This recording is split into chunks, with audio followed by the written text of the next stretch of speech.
Now, we promised you entertainment. Entertainment you shall have. Here's Tasmin Lucia Khan.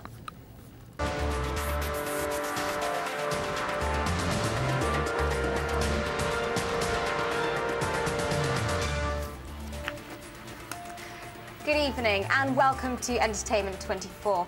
She said that she's not the best singer and she's not the best dancer, but now Madonna is officially rock and roll royalty. Last night, our Madge was inducted into America's Rock and Roll Hall of Fame by one of her collaborators from the new generation of pop artists, Justin Timberlake. BBC's Tom Brooke was there.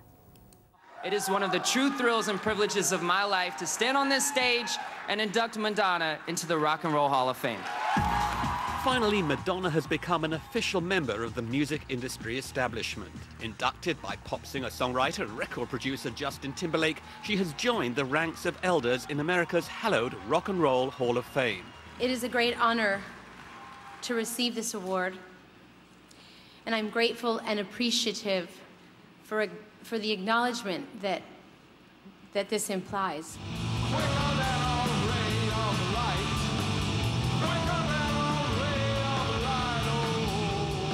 Rocker Iggy Pop, with unique style, did two of Madonna's songs. Hits like Material Girl or Like a Virgin are among her classics. She's been proclaimed the world's most successful female musician. Often controversial, at age 49 she continues to reinvent herself. Homilies were offered up in her speech. There's a saying in the Talmud that for every blade of grass, there's an angel that watches over it and whispers, "Grow, grow." And I can still hear those angels whispering. The response to Madonna, enthusiastic at the ceremony, extreme in isolated pockets out on the street. She deserves everything she's ever gotten. Yes, her videos, her concerts, her books, her clothes. Everything. Anything.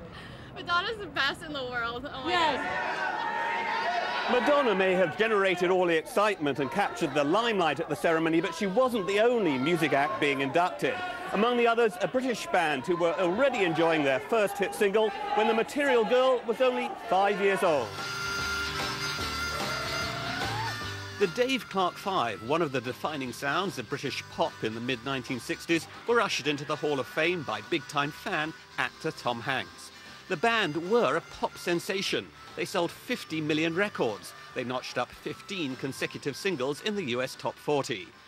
To actually be inducted is a great honor. Being an Englishman, to be inducted into the American Hall of Fame is a wonderful, wonderful thing. It was a bittersweet moment for the Dave Clark Five. Lead singer Mike Smith had planned to be there, but he died of pneumonia at the end of last month. The ceremony ended on a positive note with an assortment of top musicians performing the Dave Clark Five's Glad All Over, a pop song that was #1 in the UK 44 years ago. Tom Brooke, BBC News, New York.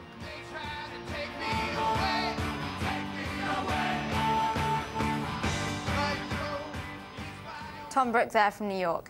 Well, we're very excited here at Entertainment 24 about the Sex and the City movie, but we were a little irritated by the speculation that the film would come out sometime after its American release. Well, it seems now we could be getting it first. Jeez, honey, wax much? When you're married, you have a different set of priorities. Yes, get your Manolos ready because the film's British distributor says the movie will come out here on May the 28th, 2 days before its official release date in the US. And it's congratulations to Sarah Cox. The Radio 1 DJ has given birth to a baby boy. Both mother and baby Isaac are doing really well. Luckily, the baby will be taking Sarah's partner's surname. Now, it may not be the most glamorous of relocations, but Big Bird, Cookie, Elmo and friends have set up home in Northern Ireland. Sesame Street is coming to Belfast. It'll begin next month and will be called Sesame Tree. And earlier I spoke to the man behind it, why he chose Northern Ireland. You know, Sesame Street is now in 140 countries around the world, and it's still the magical power of television, which is really the most powerful teacher that's ever been invented, I think, in the history of mankind, whether we like that or not. And we know children are learning from TV, so why not present a show in Northern Ireland now when Northern Ireland is emerging into a new optimistic future where Sesame Street could play a role? Will Sesame Tree remain as good as Sesame Street? What are the main differences? Well, I think it will be even better. We have a wonderful cast. This is not the American show simply being put on the air here. It's really about an Indigenous program that was created in Belfast with writers, directors, puppeteers. It's created in a tree where children of Northern Ireland ask questions about sharing and about cooperation and about festivals and other things that two wonderful new Muppets who we've added to the core of Muppets globally are part of.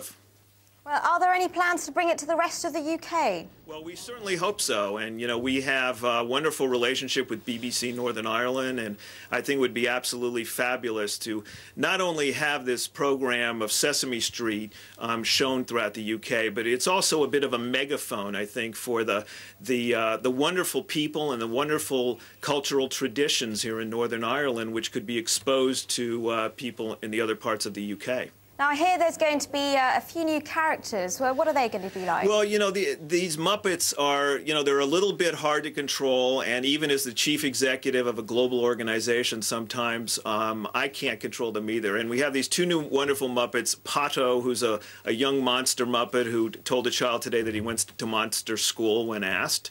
And then a wonderful Irish hare, which is an endangered species, named Hilda the hare, who's quite wonderful. And Hilda's actually here. Oh, Hilda, pleased to meet you. Can you hear me, Hilda? Hi. Oh, tell me. Oh, hello. You're all about girl power, aren't you, Hilda? Oh, yeah, I'm all about girl power. I love all the girly things like football and rugby and tennis and guppies and yeah, isn't that right? Yeah. They're all girl things. And Hilda, who's your favourite Sesame Street character? Oh, that's a good question. I personally love Big Bird, and I've never met him, so I'm hoping to meet him in the future. But I've talked to him at Monster Babble, and he's lovely. We can fly you over to meet Big Bird. Would you like that? Oh, yeah! You've got so much energy. Where does it all come from? Oh, broccoli. Broccoli's my favourite. Do you like broccoli? I love broccoli. I love broccoli too. Fabulous. Yeah, I grow my own broccoli. Organic? Yeah, of course. Great. How cute. Were you Sesame Street fans? Not particularly, but do you ever think when you joined News 24 you'd be interviewing puppets? No, I never thought that. It's one of the perks of the job, really.